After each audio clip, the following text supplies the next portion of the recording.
Olá pessoal, estamos no ar com você com o Dinheiro de Hoje, o seu programa sobre investimentos aqui nessa parceria entre a Com Dinheiro e a BBC News, para trazer para vocês as principais mentes do mercado, quem faz e pensa o mercado financeiro brasileiro, para um bate-papo leve, mas com o intuito de tornar você um investidor melhor a cada dia, com as provocações, insights, aquelas tradicionais perguntas difíceis. E agora nós temos para hoje aí um convidado que vocês já conhecem, mas que é sempre muito especial para a gente. Vamos falar hoje com o Fernando Blanco, que acaba de criar uma nova casa, né?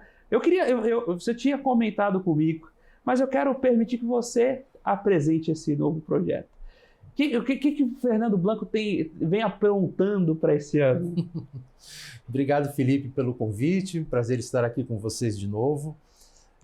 Está nascendo o Ecossistema Blanco. Ecossistema Blanco. É uma grande comunidade com gente inteligente, que nem você, que vai nos ajudar a criar um ambiente de rede, mas uma rede concentrada, com foco, diferente das redes abertas que tem por aí. Então nós vamos trabalhar muito desenvolvimento de carreira e desenvolvimento de negócios. E aí com esse mundo maluco que a gente está vivendo, eu acho que todo mundo precisa de um pouquinho mais de formação, né? Então, sem dúvida. Em breve estará no ar o Ecossistema Blanco. Sem dúvida. Eu ainda vou apertar um pouquinho mais do que vem por aí e do que já está preparado. Mas eu queria começar o nosso papo puxando um assunto que inclusive a gente se conheceu pelo LinkedIn, né? Nós somos de uma nova geração de relacionamentos que você se conhece virtualmente na pandemia, mas poxa, já rendeu muitas boas conversas. E recentemente lá no LinkedIn você fez um bom comentário sobre a nova ordem mundial. E quais seriam essas novas ordens? A gente está entrando no 25, a gente conversou lá no final na entrada de 23, entrada de 24 e agora em 25, com uma outra perspectiva de o que é incerteza. Que a gente vinha discutindo, a gente discutia lá em 24, falando, quando os juros vão cair, em que magnitude, né? Se a gente vê o ambiente de negócios voltando a ser mais propenso, quando estancam as RJs. Perceba, era uma discussão de prazo sobre fatos dados. Agora a gente não sabe se juros vão cair, a gente não sabe se vão parar as RJs, a gente não sabe se o que a gente considerava dado por certo, que, por exemplo, estabilidade de fronteira, a gente não pensava em discutir isso, mas é certo. Então, o que vai ser e quais são as novas ordens mundiais? Pois é, Felipe, eu peguei carona num cara que é muito fera, que é o Ian Bremmer, né, da Eurásia, que é um grande pensador de geopolítica, né?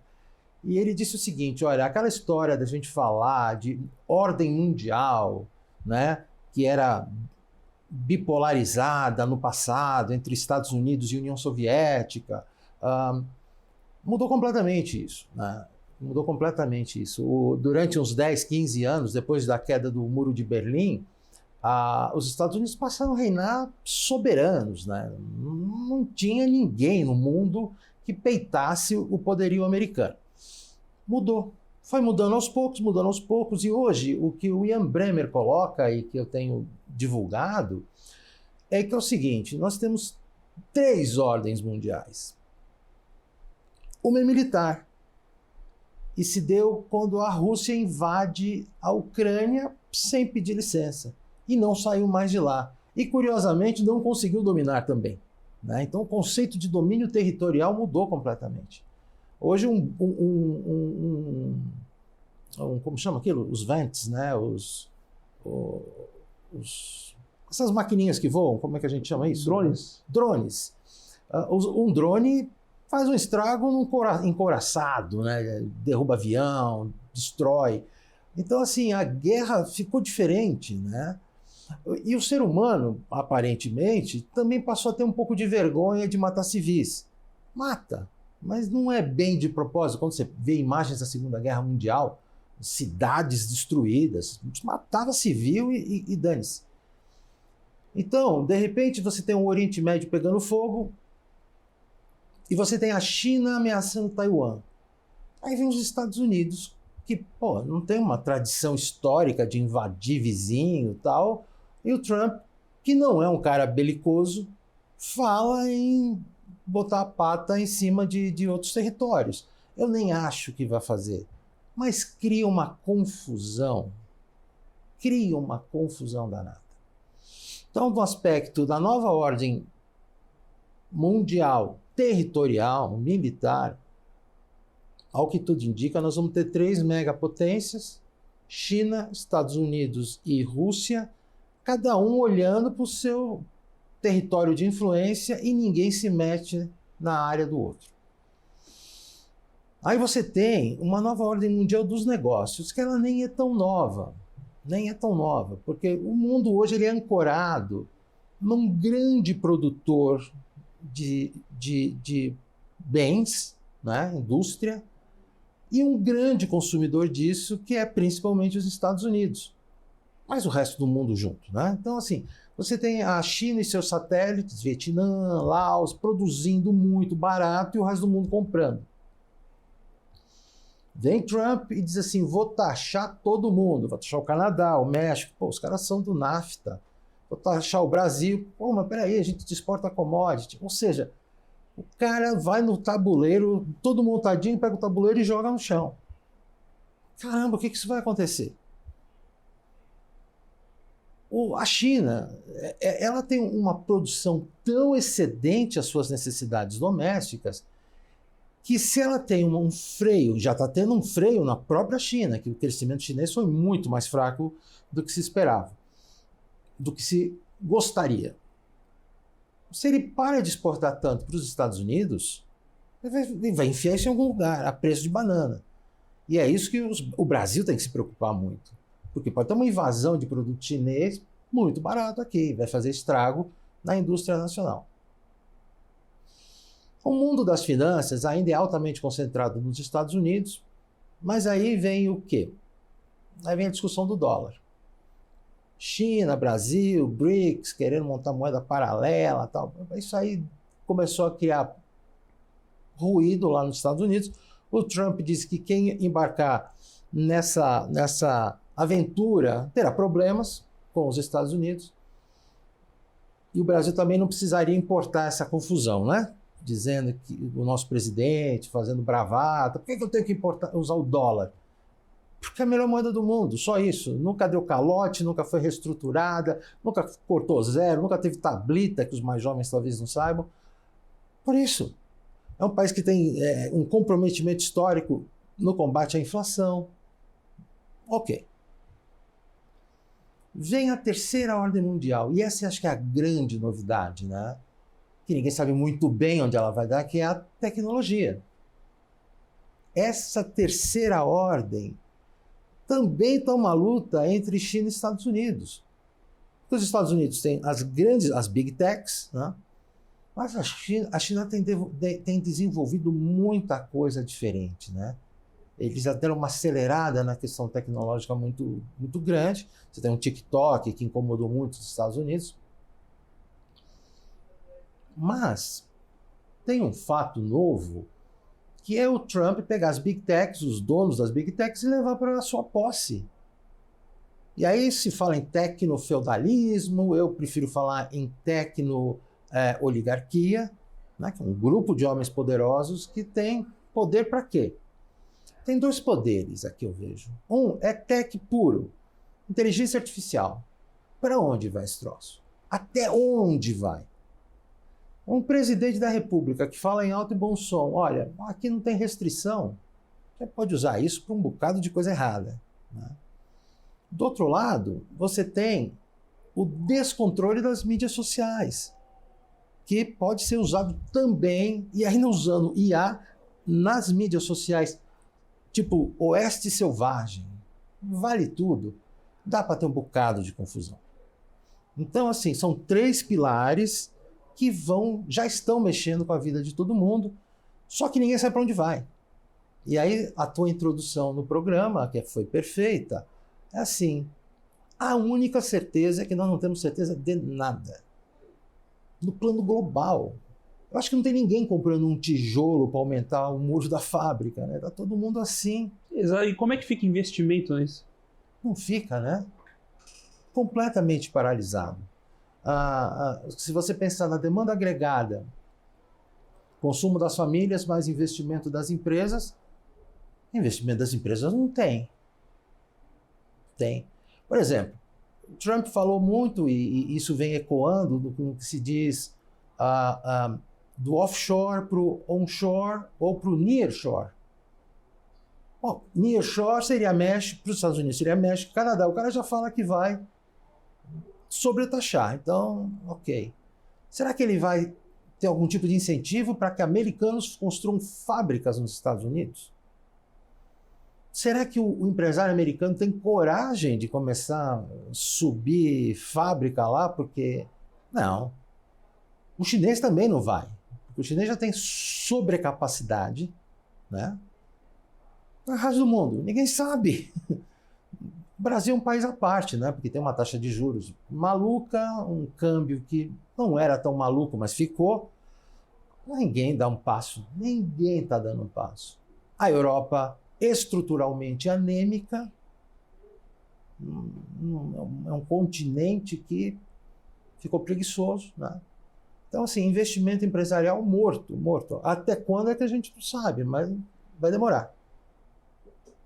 Estamos batendo esse papo com o Fernando Blanco, falando um pouco sobre as perspectivas para 2025, os impactos no negócio e os investimentos, nos seus investimentos. Agora nós vamos para um breve intervalo, daqui a pouquinho estamos de volta com o segundo bloco do Você com Dinheiro de hoje.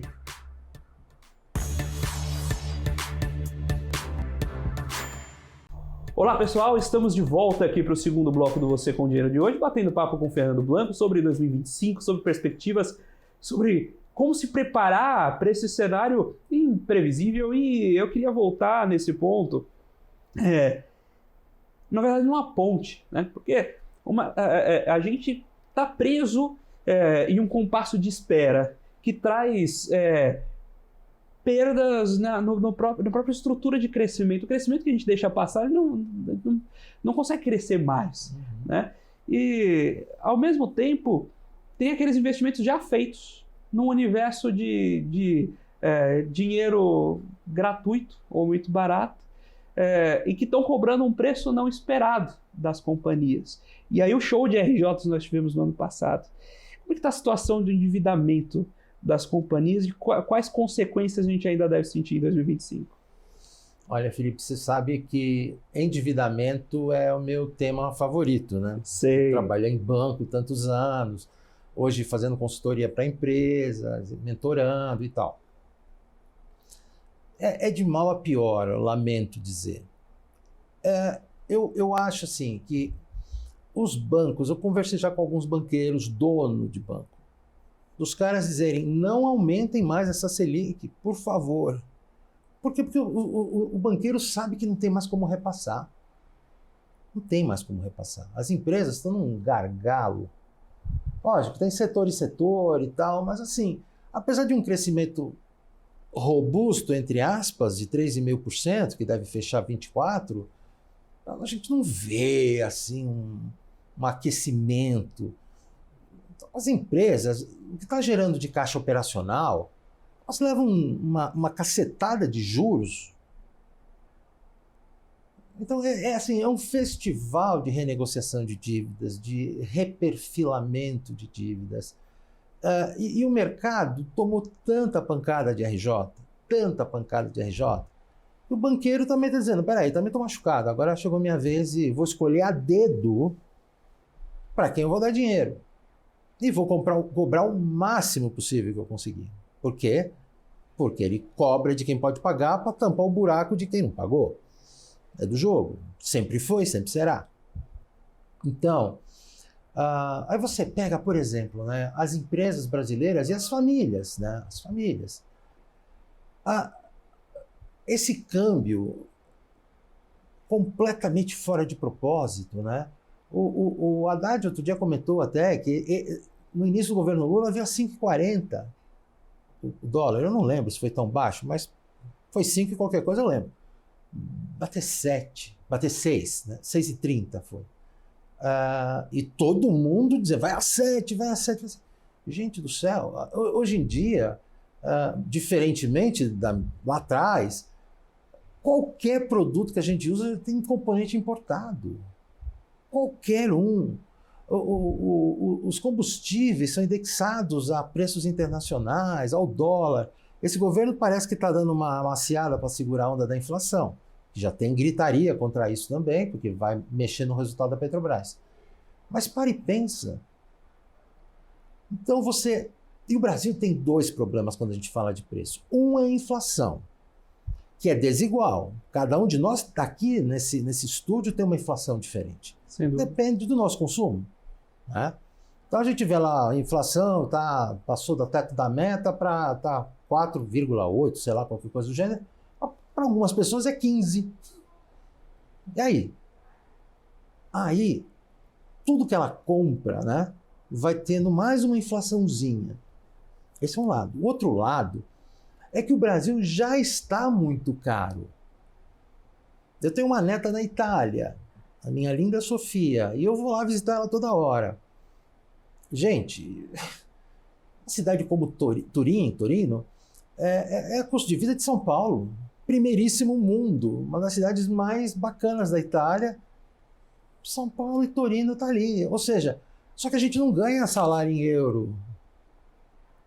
Viver no Brasil tá muito complicado. Aí você vê mais uma montoeira de incerteza, empresa não ganhando dinheiro, querendo demitir de qualquer forma. E eu vejo os meus clientes nas diversas frentes que eu atuo. Eu não vejo ninguém satisfeito. Ninguém satisfeito. E aí você vem esse componente novo, que a gente estava falando no outro bloco. Nós precisamos... Os bancos aprenderam. Essa é uma virtude. Porque quando o cliente chega para conversar sobre alongamento, historicamente os bancos tinham ataque de nervos. Hoje eles aprenderam que é melhor alongar conversadamente do que ganhar uma RJ de presente. Tem banco que chama os caras, olha, eu tô achando que a tua situação tá difícil, vamos reperfilar isso aqui e tal. É o melhor jeito. Pagar não vai. Ninguém vai pagar dívida. Não tem como. Não tem como. Não adianta você botar uma faca no pescoço, o cara vai dizer, pô, fura, eu já tô morto mesmo. Ou seja, é uma fase da economia brasileira boa, faz muito tempo que nós não temos. Mas ela está atingindo níveis dramáticos. Dramáticos.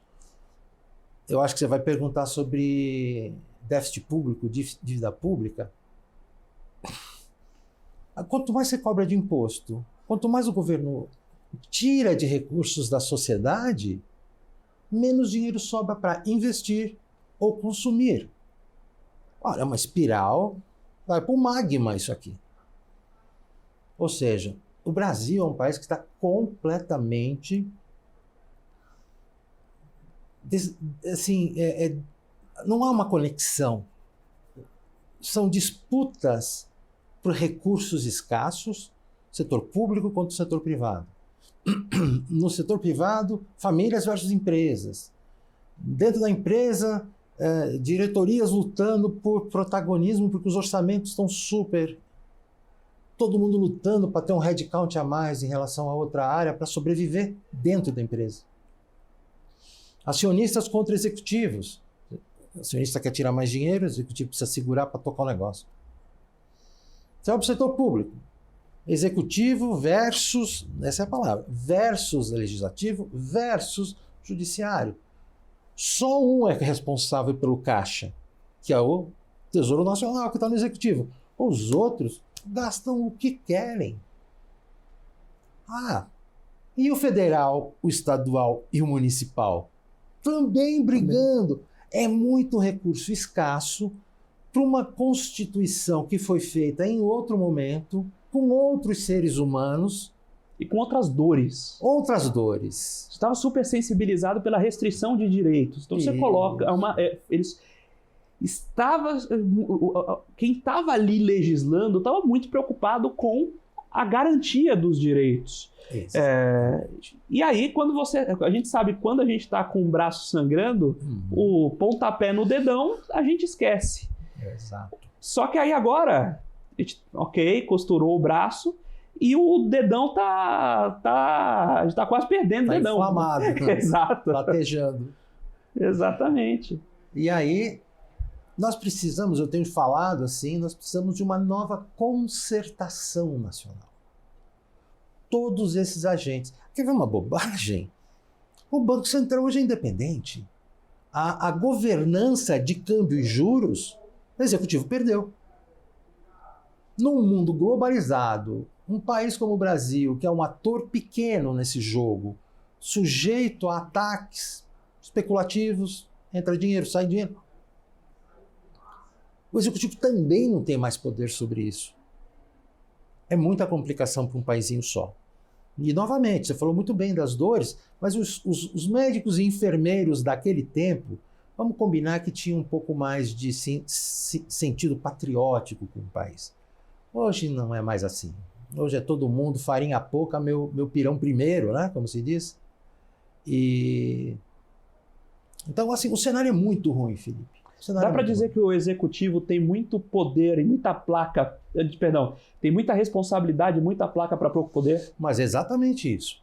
Exatamente isso. Eu sou muito crítico aos economistas que vêm e falam, mas com uma naturalidade. O governo precisa fazer impostam a voz, o governo precisa parar de gastar. Eu falei assim, aonde?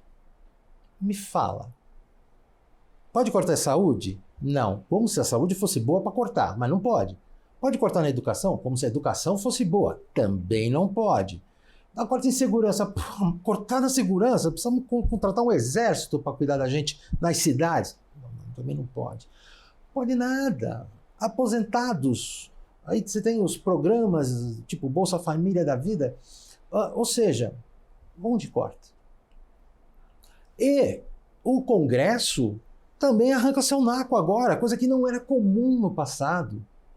O orçamento federal era, por definição, do executivo. Não é mais. Então hoje o cara lá em cima, o presidente da República ou o ministro, mal e porcamente faz política fiscal.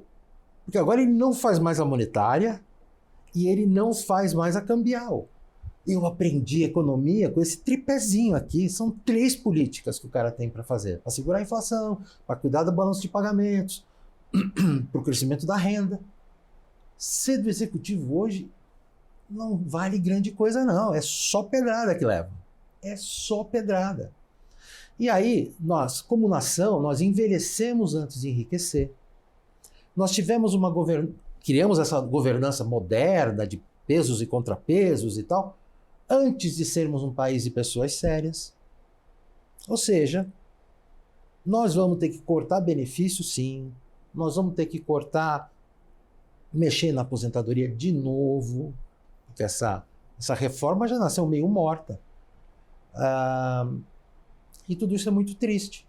E outra, nenhum país do mundo cresce para valer com um governo desse tamanho. Ponto. Então, esse governo vai ter que... O setor público vai ter que diminuir. Porque senão não vai sobrar para o setor privado acelerar a economia.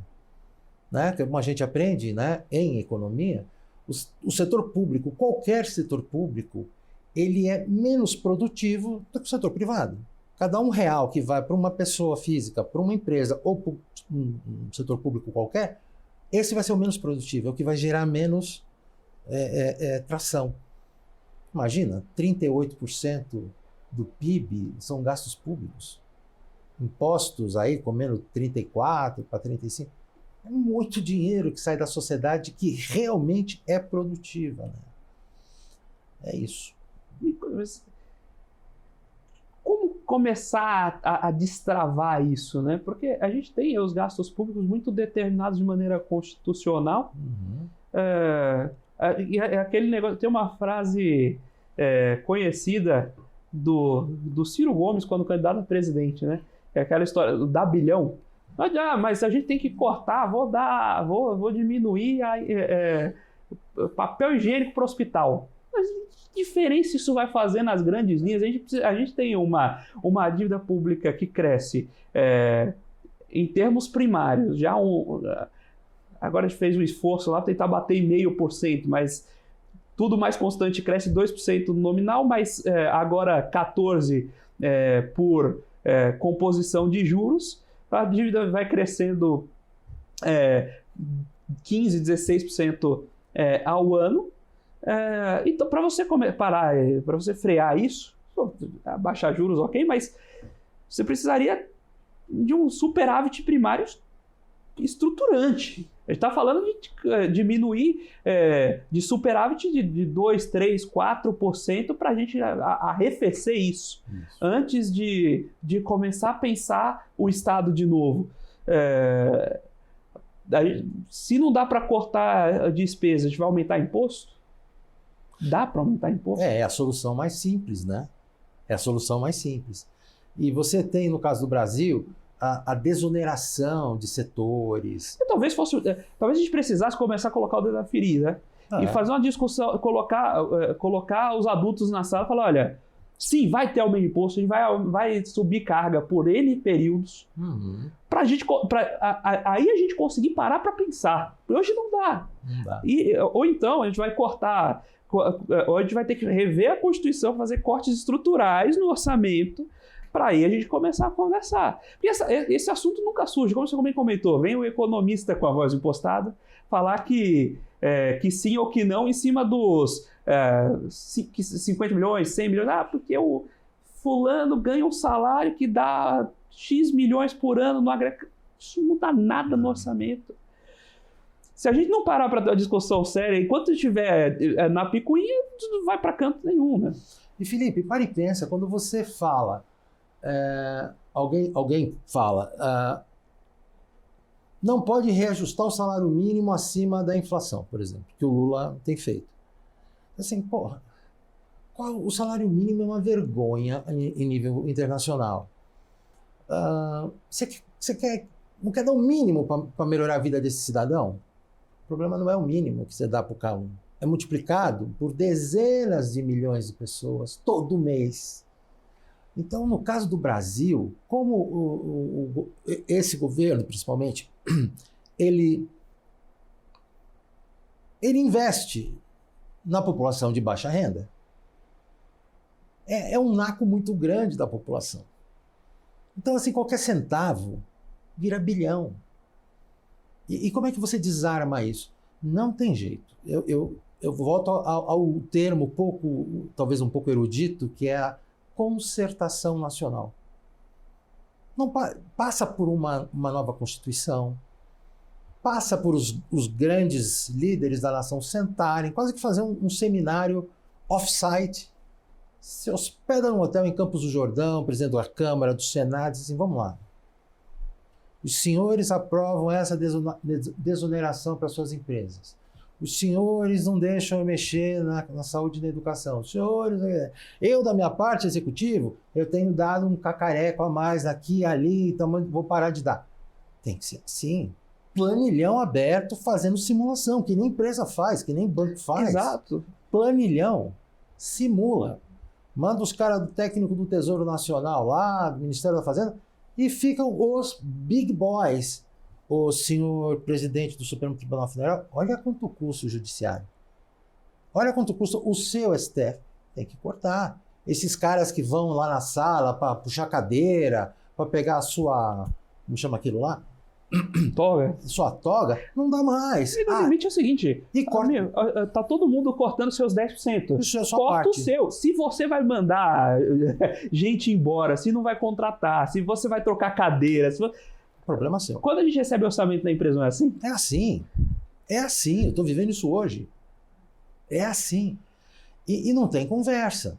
Multinacional, não sei hoje, mas eu trabalhei muitos anos em multinacional. Multinacional tinha uma ingenuidade que falava assim, tem que cortar 10% do headcount. O que todo diretor fazia?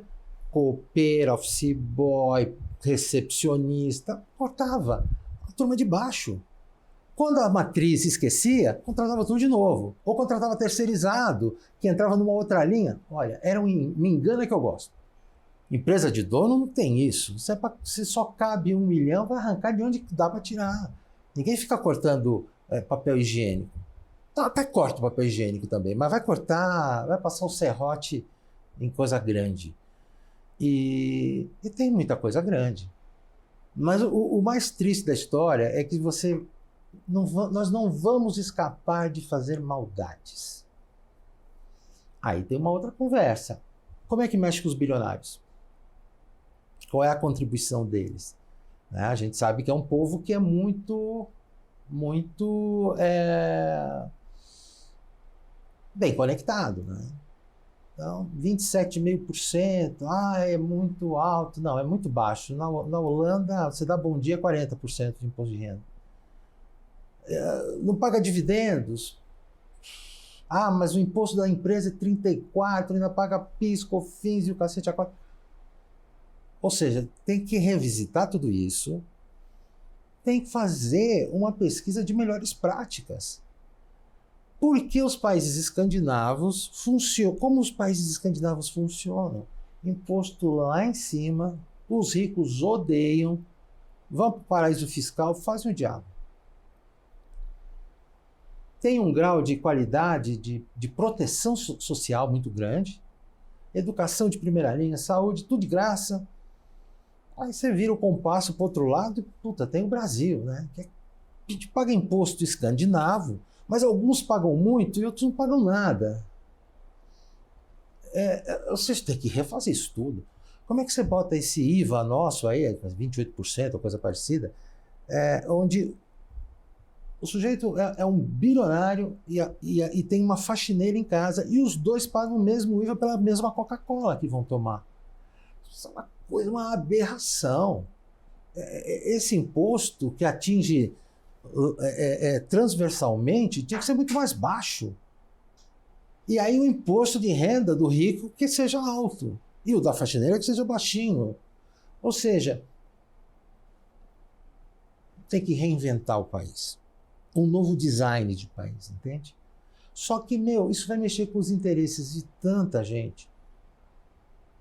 Pessoal, como estão os lobistas hoje, né? De todos os setores, tentando salvar, mexer, uma exceçãozinha para um, uma exceçãozinha para outro. É muita confusão. A impressão que dá é que vão esperar quebrar mesmo, sabe assim? Tipo, olha, não tem dinheiro para pagar aposentado esse mês. Deixa ter uma arruaça na rua. Tanta empresa quebrando, empresa grande quebrando, que os caras vão falar assim, não dá mais. Ou seja, parece que nós vamos ter que esperar ter um Armagedon nacional para que essas cabeças se mexam, né? Novo governo, mas a gente sabe, o governo executivo, o cara teria que ter uma força eleitoral tão grande para estapear o Congresso, para estapear os STF, para fazer essa concertação nacional. Mas não dizer que é tudo horror, eu tenho uma expectativa, para não dizer torcida, que este ano a gente está tendo a mudança do presidente do Banco Central, que é alguém que é do time do executivo. Prova governo. Ele é um cara que tem um pensamento parecido com o do governo, né? Ele participou da construção do plano econômico desse presidente. E o Gabriel Galípolo, ele tem uma virtude de ser um sujeito negociador, agradável, que todo mundo gosta, não dá para não gostar dele. É um sujeito muito... Ele é sério ao mesmo tempo que ele é uma pessoa muito cordata. O outro, era machado em cima do governo. Coitado, apanhou pra caramba no começo também, então desenvolveu uma antipatia lá, assim a coisa não anda direito. No Congresso, nós temos os novos presidentes das duas casas. Provavelmente será o Hugo Mota na Câmara e o Davi Alcolumbre no Senado. São caras que estão aí. Chegam virgens nesse jogo. E eu espero que o presidente da República, que já foi um excelente negociador, mas que eu acho que está envelhecendo mal como político, o presidente Lula, eu acho que vai ser uma nova oportunidade de se refazer as conexões com os novos presidentes da casa. Soma Banco Central, e a torcida é que esse povo, né, tenha mais senso de realidade e jogue em equipe. Estamos batendo esse papo com o Fernando Blanco sobre as perspectivas para 2025, que vem por aí, e como se preparar para tudo isso e todas essas incertezas. Agora nós vamos para um breve intervalo, daqui a pouquinho estamos de volta com o terceiro bloco do Você com Dinheiro de hoje.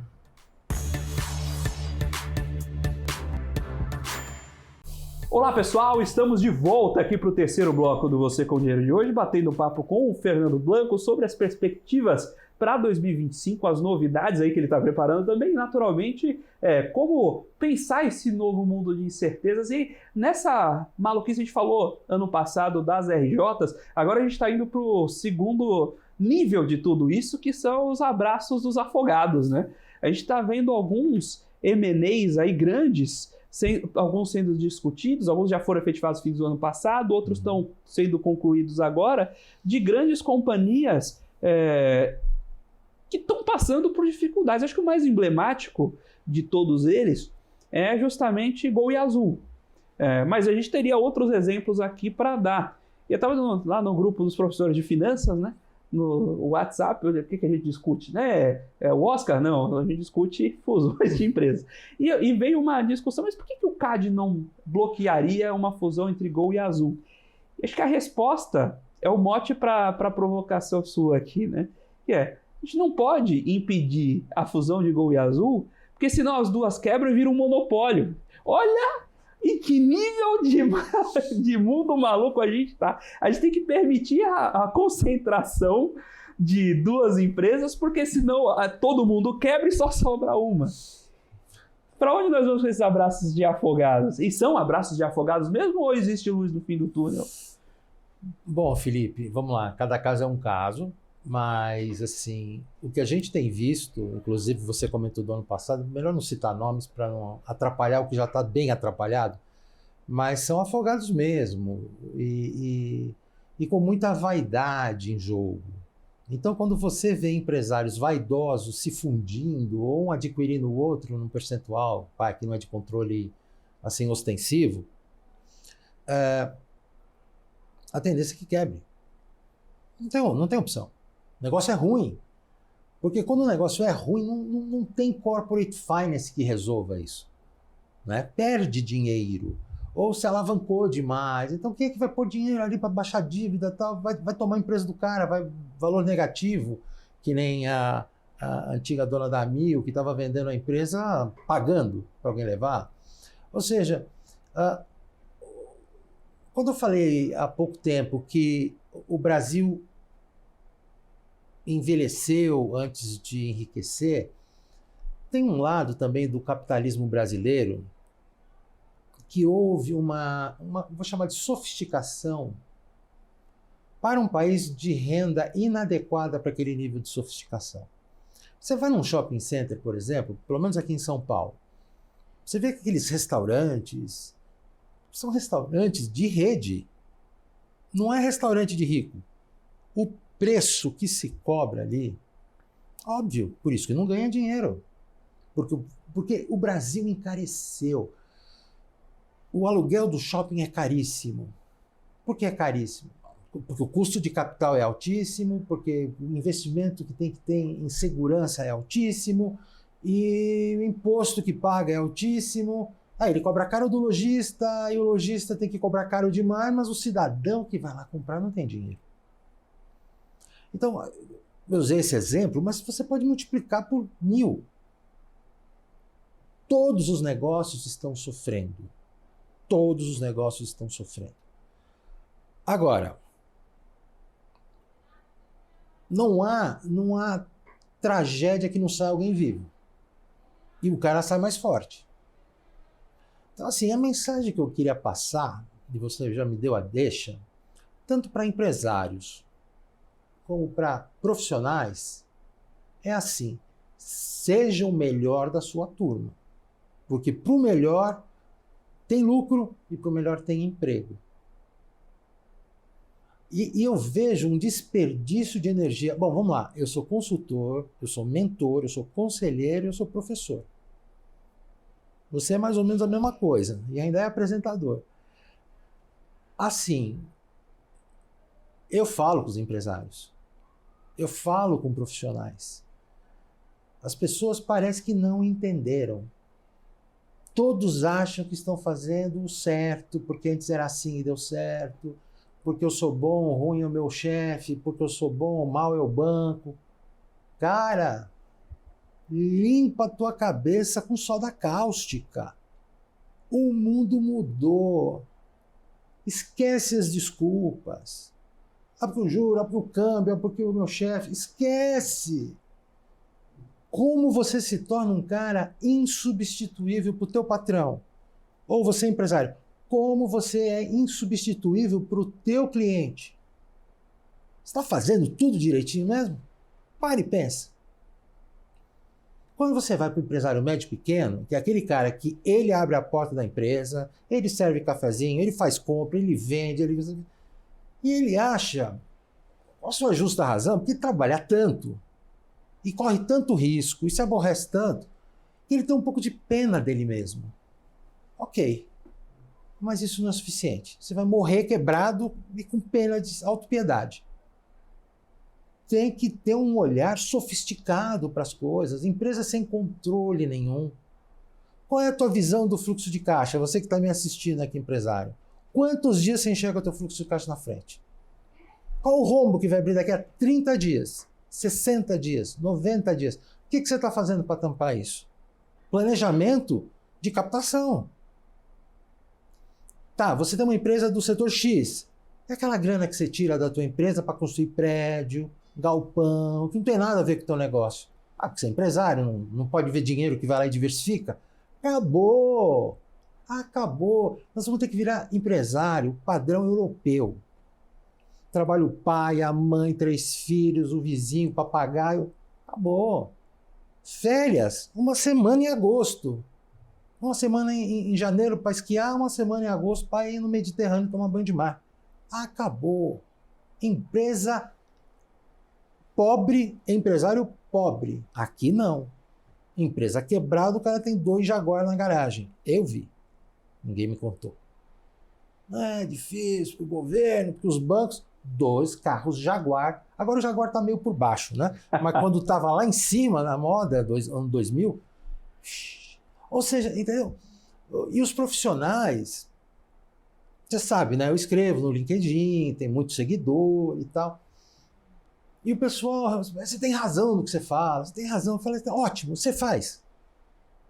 Não adianta dizer que eu tenho razão. Eu quero saber se você faz isso, que você está concordando, que você tem que se comportar. Então, assim, as pessoas têm que se preparar muito mais.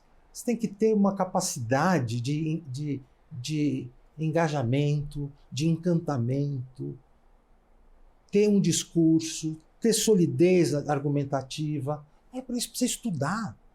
Precisa falar com gente inteligente. Não pode ficar no LinkedIn dizendo, oh, faz o L, que um monte de idiota faz. Faz o L. O L não tá nem aí para ti, rapaz. Você tá com a vida ganha. E tu perdendo tempo e arrumando inimigo com gente que podia ser amiga, porque você faz o L, faz a arminha, ficam se xingando. Gente de terno e gravata, de cabelo branco. Que país vai dar certo desse jeito? Não vai. Porque o cara é um profissional meia boca. E a empresa é meia boca, porque perde tempo com político, por exemplo. Se apaixona por político. As condições globais são ruins. A grande locomotiva do mundo, a China, cresceu 5,0% ano passado. Porque o Xi Jinping disse que a China tinha que crescer 5%. Isso foi falado em algum momento de outubro e tal. Aí, um funcionário do Ministério da Economia disse que não ia chegar. Opa! Não voltou para trabalhar no dia seguinte. Não voltou. E a China cresceu 5,0%. E tem gente que quer ter uma moeda casada com a chinesa, mas sem qualquer transparência. Né? Enfim, essa é outra história. Então, o mundo, muito incerto. O Brasil totalmente esgarçado no plano financeiro, no plano social, no plano do moral do brasileiro, né? Nós somos um povo que não temos um brilho no olho. Então, o que é que eu posso te falar? Seja o melhor profissional do teu negócio e seja a melhor empresa do teu setor. Foco, não distrai. E sozinho você não vai conseguir. Me chama. Estamos batendo esse papo com o Fernando Blanco, falando sobre perspectivas para 2025, como aproveitar e sobreviver a esse ano com as suas devidas e muitas incertezas. Agora nós vamos para um breve intervalo, daqui a pouquinho estamos de volta com o quarto e último bloco do Você com Dinheiro de hoje.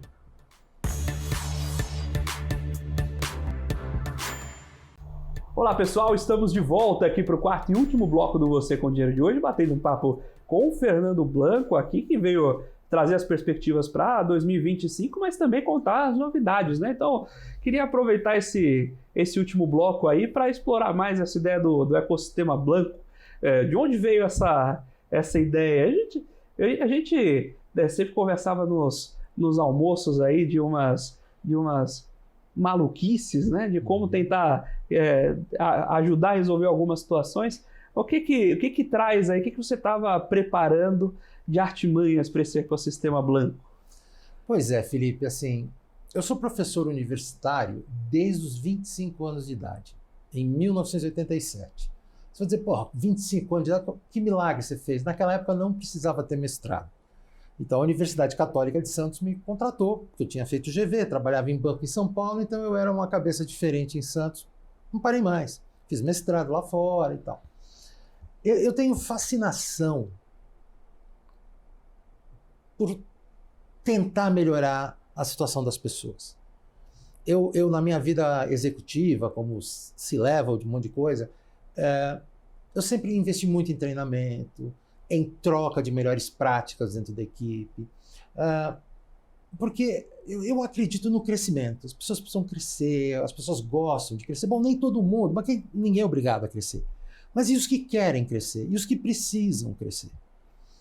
E eu vejo algumas coisas nesse mundo, nesse ecossistema, no sentido mais amplo, né, nacional, da formação de pessoas, né? Olha, tem muito pouca faculdade muito boa, primeiro, muito cara. Depois, você tem um grupo de faculdades, de universidades, que elas me parece que estão se perdendo no personagem, porque o aluno ou o profissional que faz educação continuada, esse aluno mudou depois da pandemia. Então, eu vejo experiências sendo feitas com o EAD e eu não vejo com bons olhos, porque eu, como professor, estou vendo o que o meu aluno está capturando. Aí eu vejo um monte de gente que criou escolinhas digitais, moderninhas, com nomes moderninhos. Eu recebo, assim, de uma delas, por exemplo, uma dúzia de promoções durante a semana. É de um baixo nível espetacular. Então, eu sou um cara que aprendeu muita coisa na vida, principalmente por observação. Eu sou um cara que conhece muita gente mais inteligente do que eu, como você. Mais estudado, mais jovem, que tem conhecimentos mais recentes. E eu acho que eu conheço muita gente que eu poderia ajudar a crescer. E aí vem o conceito do ecossistema. Eu quero ajudar essas pessoas a atingirem um novo patamar, de várias formas diferentes, com pessoas diferentes, ou seja, não sou eu. Eu sei um pedaço da coisa, tem outros milhões de pedaços. Então, nós estamos criando um ecossistema onde nós vamos ter uma matriz de conteúdos com pessoas. E nós vamos juntar esses diversos elementos e oferecer para pessoas físicas e empresas. Então é um negócio bem robusto para ajudar a turma ficar mais robusta e ganhar essa competição que é o Brasil e o mundo jogando contra. Dado que você não pode mudar o Brasil e o mundo, tentar ser o melhor do seu grupo, né? Mas é o que eu falei. Você não vai conseguir. E xingar o governo, os bancos e o Trump não muda. É você. Aí você, mas eu já estudei tanto. Pois é, tem que estudar de novo. Muito bom. Fernando, muito obrigado mais uma vez por ter vindo. Sua participação aqui é sempre muito ilustre. Eu gostaria que a gente tivesse hoje esse programa umas 2 ou 3 horas, mas a gente continua lá fora. Maravilha. Foi um grande prazer recebê-lo mais uma vez. E, por favor, deixa seus contatos aí, quem quiser já procurar e acompanhar os conteúdos, né, que você publica lá no LinkedIn, sabe mais do ecossistema. O espaço é seu. Muito obrigado. Para me achar, o jeito mais fácil mesmo é o LinkedIn, né? Eu passo o dia grudado lá, é meu grande canal de comunicação com as pessoas e com as empresas. A gente tem uma empresa de consultoria chamada Full Finance, que atua 360 graus. E vamos conversar. Vai ser um prazer. Obrigado pelo convite mais uma vez. Então procure lá o Fernando Blanco no LinkedIn.